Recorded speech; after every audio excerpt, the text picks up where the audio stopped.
Bonjour à tous. Second volet de la série Passionnés diffusée sur mysefia.com, un nouveau dirigeant va partager avec nous les valeurs qui l'animent. Ce dirigeant, c'est Olivier Clanchin. Bonjour Olivier. Bonjour Pierre. Olivier, tu es depuis 2005 à la tête du groupe nouvellement nommé Olga, ex-Tribala Noyal. Un groupe très ancré dans l'amont agricole avec 25 filières d'approvisionnement. Un groupe qui compte 18 sites de production dont 8 en Bretagne, 1350 collaborateurs, un chiffre d'affaires de 340 millions d'euros sur une diversité d'activités, des fromages de chèvre aux céréales petit déjeuner, des yaourts au soja aux poudres nutritionnelles pour sportifs. Pour nous parler de ce qui t'est cher, tu as choisi un lieu en apparence banal, une salle de réunion ici au siège à Noyal-sur-Vilaine près de Rennes, un lieu qui n'est pas banal pour toi, n'est-ce pas? Exactement. Oui, nous sommes dans l'appartement familial, puisque donc l'entreprise est arrivée en 1951. La famille est arrivée en 1951 à Noyal-sur-Vilaine, en venant globalement de Riant. Et donc elle a racheté une entreprise qui s'appelait Ravalet, qui datait de 1874. Et quelque part, je pense qu'il y a des pierres et des poutres qui datent de cette période-là. La famille s'est installée là, et donc de l'autre côté de ce mur, c'était l'appartement de ma grand-mère, Olga Tribala. Et mes parents se sont mis ici, et avec ma naissance, celle de ma sœur, on a vécu. Moi, j'ai vécu ici jusqu'à l'âge de mes 7 ans. Donc l'appartement, la petite kitchenette, la chambre pour Geneviève et moi, et puis après la salle de jeu. Et j'ai eu longtemps mon bureau dans cet espace, donc je me retrouvais dans ma salle de jeu quelques années plus tard. Là, maintenant, cet espace est devenu une salle de réunion pour les équipes. Et puis, j'ai repris le bureau qui était anciennement le bureau de ma maman. Donc, juste à l'étage d'en dessous. Donc oui, de ce fait, il y a un attachement familial naturel, des racines qui sont fortes et importantes pour moi. Et puis, l'autre chose que j'aime bien, c'est le fait que quand on regarde par la fenêtre, on est à 100 mètres, 150 mètres de l'église. Donc on est vraiment un site industriel parce qu'on a 4 hectares ici. Tout a commencé quelque part, l'écrin de lancement de tous les produits dont tu as parlé, et qui est vraiment dans la cité. Et donc avec cette interconnexion importante. Avec la ville de Noyal-sur-Vilaine. Un lieu, effectivement, on le voit, très ancré dans l'histoire familiale. Mais tu as des souvenirs ici, personnels. Qu'est-ce que tu pourrais partager avec nous? J'ai le souvenir ici, avec un petit écran de télé noir et blanc, avec les parents de voir notre premier film à la télé. Ça devait être quelque chose comme Christophe Colomb, donc la découverte. Et puis moi, j'ai souvenir souvent je me souviens assis sur la bord de cette fenêtre, parce qu'après les parents ont construit une maison de l'autre côté de la rue. Et donc on regardait, et je m'installais là avec ma sœur pour voir le chantier avancer. Et pour nous, cette maison, c'était permettre d'avoir chacun, Geneviève et moi, sa propre chambre, et c'était vraiment quelque chose d'attendu. Donc oui, j'ai des beaux souvenirs, j'ai des souvenirs avec mamie aussi, des souvenirs de fêtes familiales, de repas. D'accord, donc déjà des souvenirs en lien avec les saveurs. Je note aussi la fenêtre, c'était déjà les perspectives, hein, d'ici déjà tout petit, tu voyais loin. Et puis Olga très présente, hein, elle vivait ici également à proximité. Le groupe a changé de nom, hein, en avril de cette année pour adopter le nom d'Olga. Peux-tu raconter pourquoi déjà il y a eu ce changement de façon objective? Comme je le disais, donc on venait, la famille était originaire de Riant, et quand la famille a déménagé à Noyal en 1951, le fils aîné d'Olga et Maxime, Hubert Tribala, est resté à Riant et a créé Tribala Riant. Et donc Tribala Noyal est né à ce moment-là à Noyal.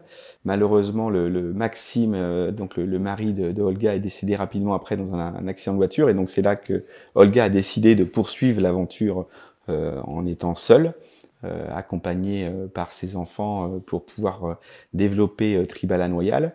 Et donc voilà, à l'époque, on était vraiment on parle du local aujourd'hui. Il faut se souvenir que dans cette époque-là, il n'y avait pas les chaînes de froid. Et donc de ce fait, la production et la consommation, on parlait de bassin de vie, donc on était vraiment sur ces logiques-là. Donc les deux entreprises, Riant et Noyal, se sont développées, chacune dans leur savoir-faire et leur environnement. Et puis quand la grande distribution est arrivée, aucune des deux entreprises n'avait la taille pour servir ce nouveau client. Et donc là, on a fait une synergie commerciale où on avait une équipe commerciale qui était dédiée à chacune des entreprises, mais qui vendait aussi les produits de l'autre. Et donc ça a permis à ces deux entreprises de monter dans le train de la grande distribution, de développer leurs activités. Et puis milieu des années 90, on s'est retrouvé avec une équipe commerciale qui était un peu débordée, comme tu le disais, avec des produits, c'était la crème brûlée de Riant et puis le sojason de Noyal, c'était le roulé aux airs brillant et puis le Livaro de Noyal. Donc c'est vrai que ça faisait des gammes trop larges. Et donc en juillet 95, on a fait un redéploiement. Et donc naturellement, la signature qui était de l'ultra frais Riant a été mis à disposition de l'entreprise Riant. Et nous, on a récupéré la signature Tribala pour tout ce qui était l'offre fromagère et développer après nos gammes produits autour de ces deux grandes signatures. Sauf que Tribala Noyal, les gens qui dirigeaient Tribala Noyal, c'était la famille Clanchin. Et puis il y avait Riant, et les gens qui dirigeaient et qui dirigent Riant, c'est la famille Tribala. Donc ça crée une confusion. Et donc à plusieurs reprises, j'en avais parlé avec mes parents en disant il faut peut-être qu'on travaille sur ce nom Tribala Noyal, parce que globalement cette confusion entre les deux entreprises, ça facilite pas la compréhension et ça peut amener des interrogations. Sauf que maman étant une demoiselle Tribala, c'était un sujet pas facile. Elle était très attachée à ce nom. Et qu'est-ce qui a fait le déclic alors?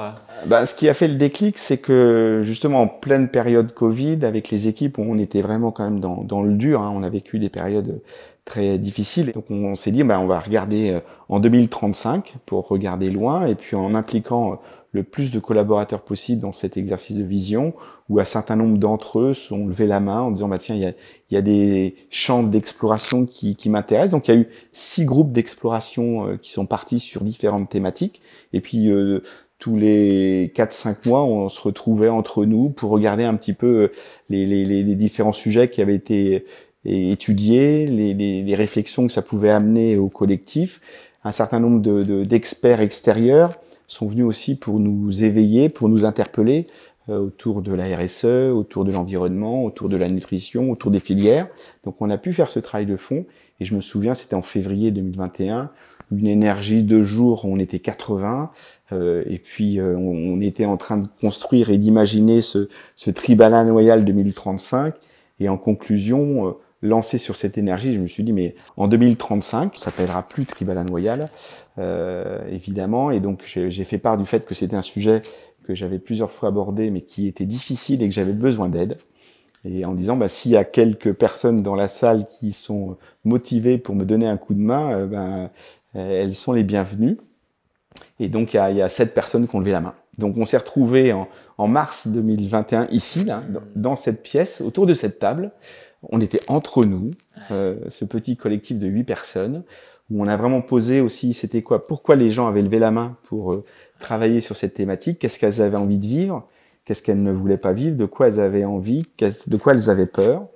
Et en ayant cette énergie du collectif de 8, l'idée de lancer quelques noms en se disant on allait un peu regarder qu'est-ce qui pouvait faire sens. Il y a ma directrice générale Solène Douard qui a dit à un moment donné, je crois que je l'ai. C'était en fin de réunion, au bout d'une heure et demie, et puis elle a dit Olga. Et donc c'est vrai qu'Olga a été une personne très importante pour moi. J'avais déposé la marque chez Olga, j'avais créé l'Institut Olga Tribala pour financer la recherche autour de tout ce qui est nutrition et environnement. Et pour moi, c'était le nez au milieu du visage.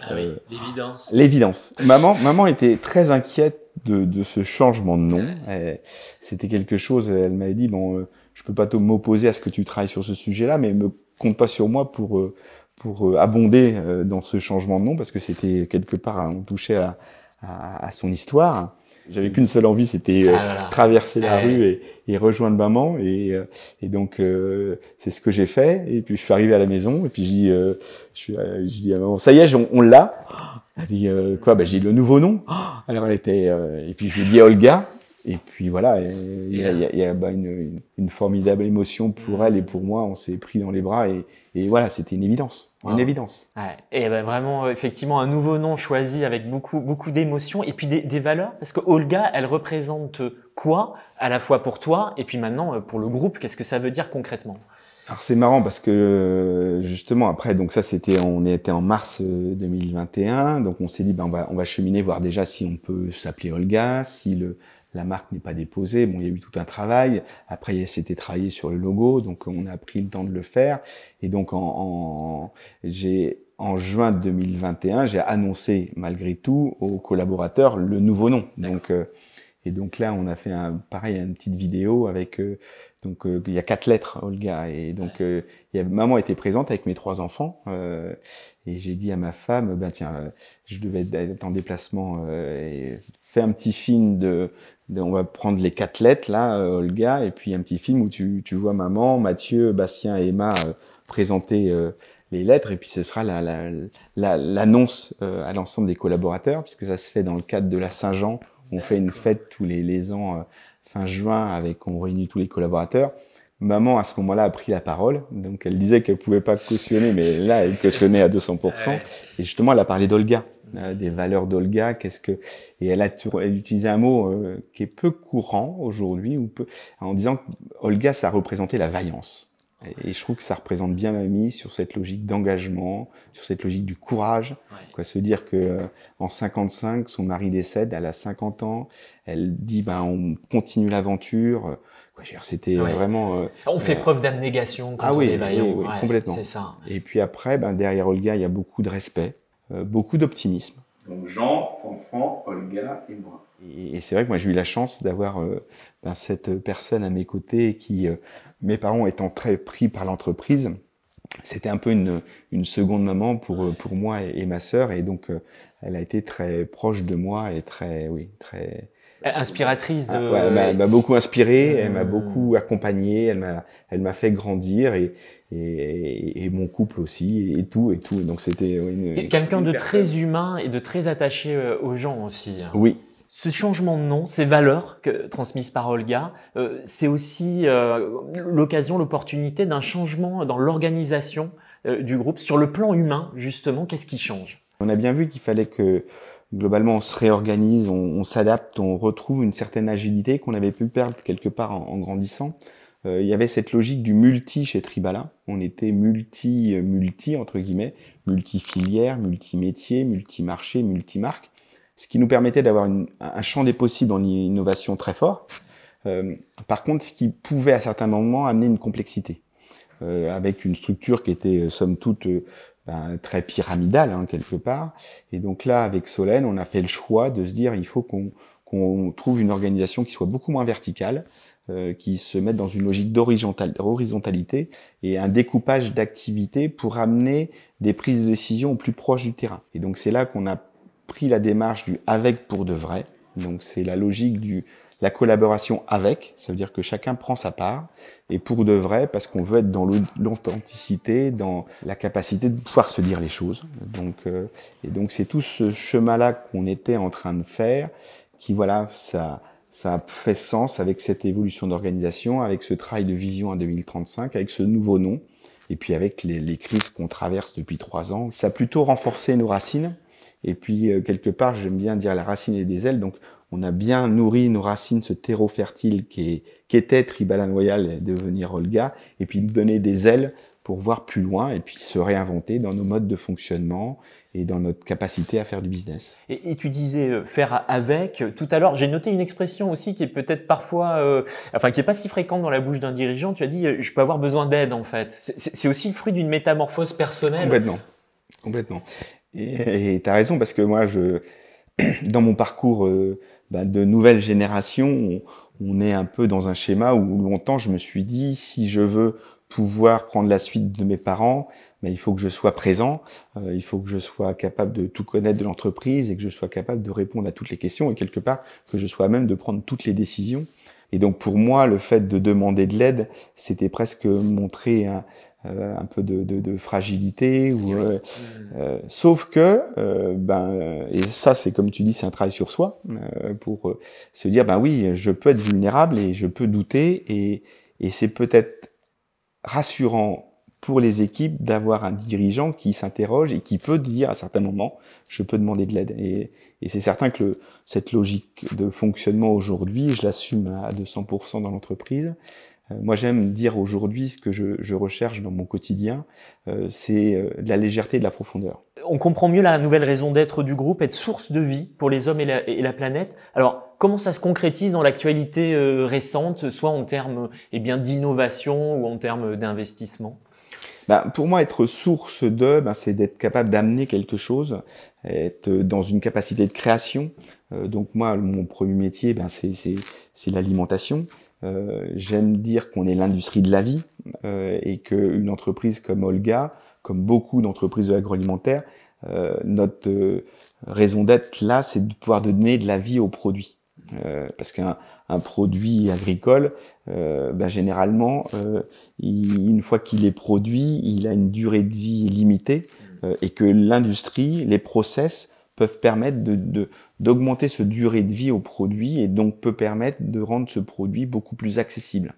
Mais on se rend compte aussi qu'on est consommateur de production que la planète fait et qu'il faut aussi prendre soin de cette planète pour que justement tout ce que l'on peut prendre à cette planète pour nourrir, on le fasse de bonne manière et puis qu'on le fasse de manière à ce que ce soit aussi régénératif pour que on puisse aussi continuer à être dans une logique de cycle et que on puisse tenir dans la durée et être capable de répondre à cette nécessité de nourrir les populations avec je dirais des ressources finies en fait. Et c'est l'exemple par exemple de la filière chanvre et de la gamme qui en découle. C'est un très bon exemple où là aussi, c'est de se dire, si on prend l'exemple du chanvre, et ça c'est maman qui a été vraiment à l'initiative de cette filière, c'est de se dire, regardons, alors c'était l'histoire de Noyal, donc et c'est des personnes qui, la famille Le Charlès, qui travaillant sur un peu l'histoire de Noyal, se sont rendus compte que pourquoi la ville s'appelait Noyal, c'est parce qu'il y avait des voiles qui s'appelaient les Noyales. Et qu'il y avait ce savoir-faire autour du tissage du chanvre et que ce chanvre était très présent localement. La légende dit que des voiles qui étaient sur les bateaux de Christophe Colomb ont été fabriqués à Noyal. Donc, et on reboucle avec le premier film. Voilà. Mais, regardez ici. Je faisais même pas le lien, mais tu vois exactement, c'est comme quoi il y a des cycles comme ça. Olivier, on le voit, tu t'inscris dans le temps long. Et justement, tu as un objet qui s'inscrit dans cette perspective à nous présenter. Ah oui, c'est un petit trèfle à 4 feuilles. Et donc, c'est la signature d'ailleurs que l'on a pu mettre sur l'entreprise Olga, puisque mamie avait ce don de trouver des trèfles à 4 feuilles, jusqu'à ses 97 ans. Et chaque début d'année, mamie m'offrait un trèfle à 4 feuilles. Et la première chose que je faisais quand j'avais mon agenda papier à l'époque, je collais mon trèfle à 4 feuilles sur la première page de cet agenda. Et aujourd'hui, je l'ai mis dans du plastique. Et donc, il est sur mon bureau et je le revois souvent et je le manipule souvent aussi. Merci Olivier pour cette discussion passionnante, très ouverte, riche en perspectives. Quant à moi, je vous donne rendez-vous pour une prochaine interview sur mysafia.com. À très bientôt.